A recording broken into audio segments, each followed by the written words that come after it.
So let's put it back in there.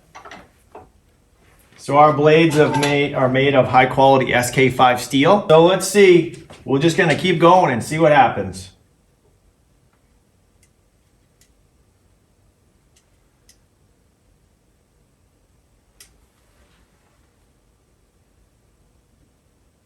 Wow, look at that. I can touch the board.